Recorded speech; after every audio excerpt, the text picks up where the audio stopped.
We have with us Mike Wild today. Mike, tell us how you got started in the music and entertainment business. Well, music's kind of in my family.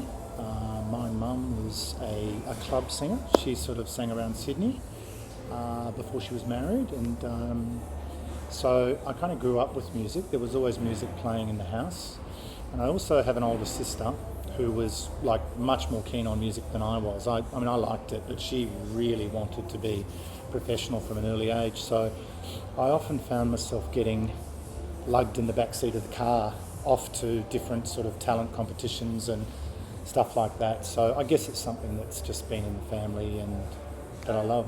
Yeah. What are your experiences of live music? Well, I came up in a time when live music was in many ways one of the only forms of entertainment, or the main form of entertainment that young people had. I mean, Australia, particularly, places like Sydney, there are a lot of live pubs, and there's always been a lot of pubs in this city.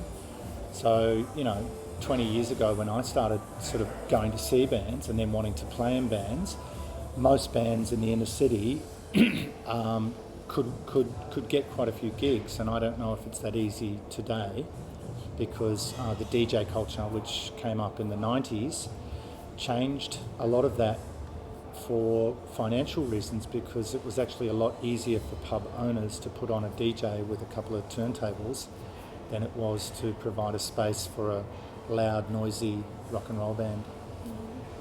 Why do you think live music is important today? I think live music's important because I think there's always going to be a proportion of people, and usually young people, that will want to play music, because I think that's something that's innate in us. And I think that music speaks to us on a generational level.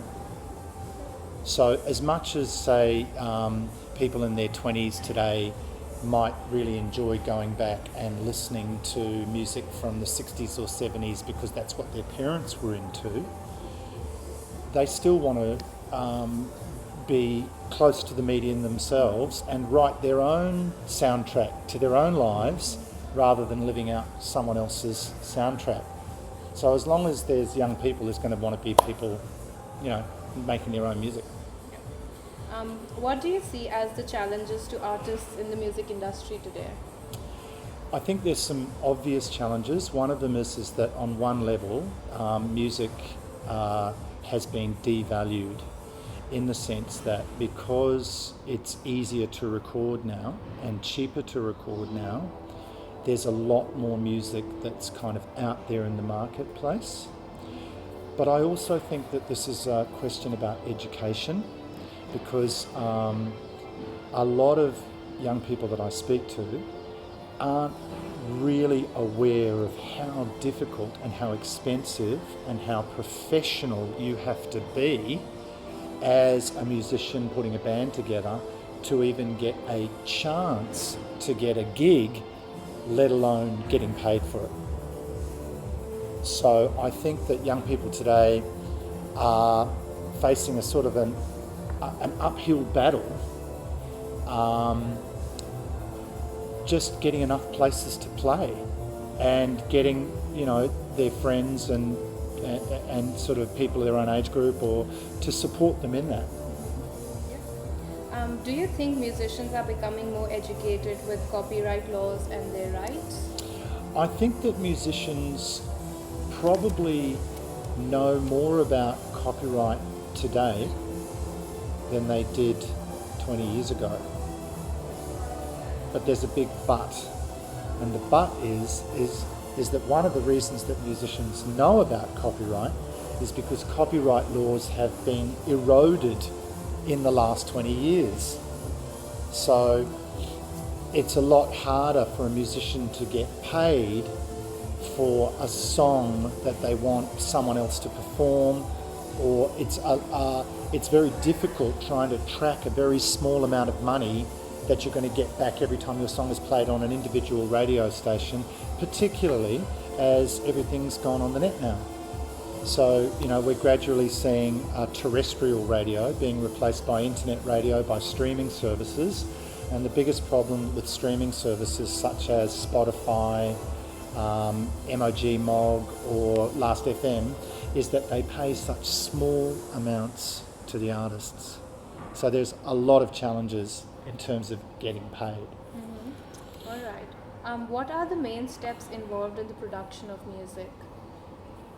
That's a very broad question. So it really depends on whether you're playing in a band or whether you're maybe someone that likes to write music or songs that you would like a solo artist to perform for you. But essentially it starts with the song. One of the advantages of being in a band is that if you've got 3 or 4 or 5 musicians working together on a song and playing live together, then it's inevitable that they're going to sooner or later craft their own sound. And once they get to know each other and once they get to understand how each other work, then as that new material is coming into the group, it gets easier and easier for them to craft it.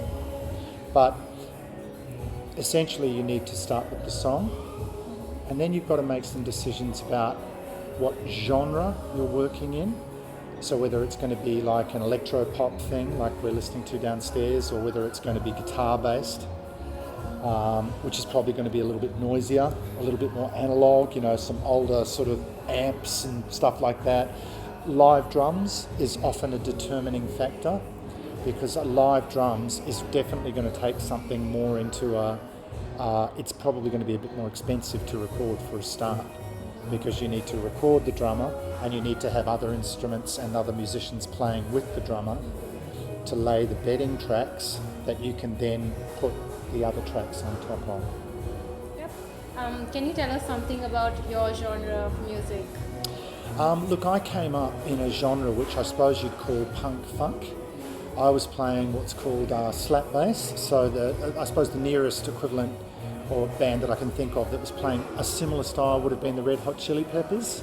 More into playing piano and playing guitar, because Australia is not America, and I think that a mistake that a lot of young artists make is that they think that the same opportunities will arise for them wherever they are, and I just don't think that's true. I think that in a smaller market you've got less opportunities, so you really have to work out what kind of songs you're writing, and then you have to be very, very focused on where you think those songs would go, whether it's you that's going to perform them or someone else. So you could say that I started in funk, but I've moved more towards sort of a mixture between sort of country, funk, pop, a sort of a blend, even a little bit of soul in there, but with a song. My stuff isn't sort of trance, it's very song related. All right. As an artist and as a musician, what changes have you seen in the music industry over the years? I think the biggest change has been, you could, I suppose you'd say Web 2.0. The internet has, and just the whole digitization of the music making process. But that's also affecting the way that we're doing this interview now. The equipment that you guys are using to do this interview now would have cost, just 15 years ago, probably 4 to 5 times what it cost for the camera and for the mics. And it would have been a lot bulkier. And you probably would have had to have booked it in weeks in advance to get it.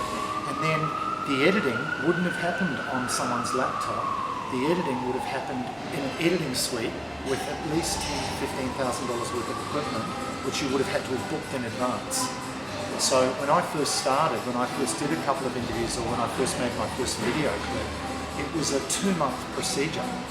It was a really involved procedure to get the mics, to get the cameras, to get the locations, and it was expensive. Even just 15, 20 years ago, I remember the first clip I took part in, if you could get it done for $2,000, that was really cheap back then. that was really cheap. So there's been a lot of changes, and most of those are to do with the fact that we've moved from analog to digital.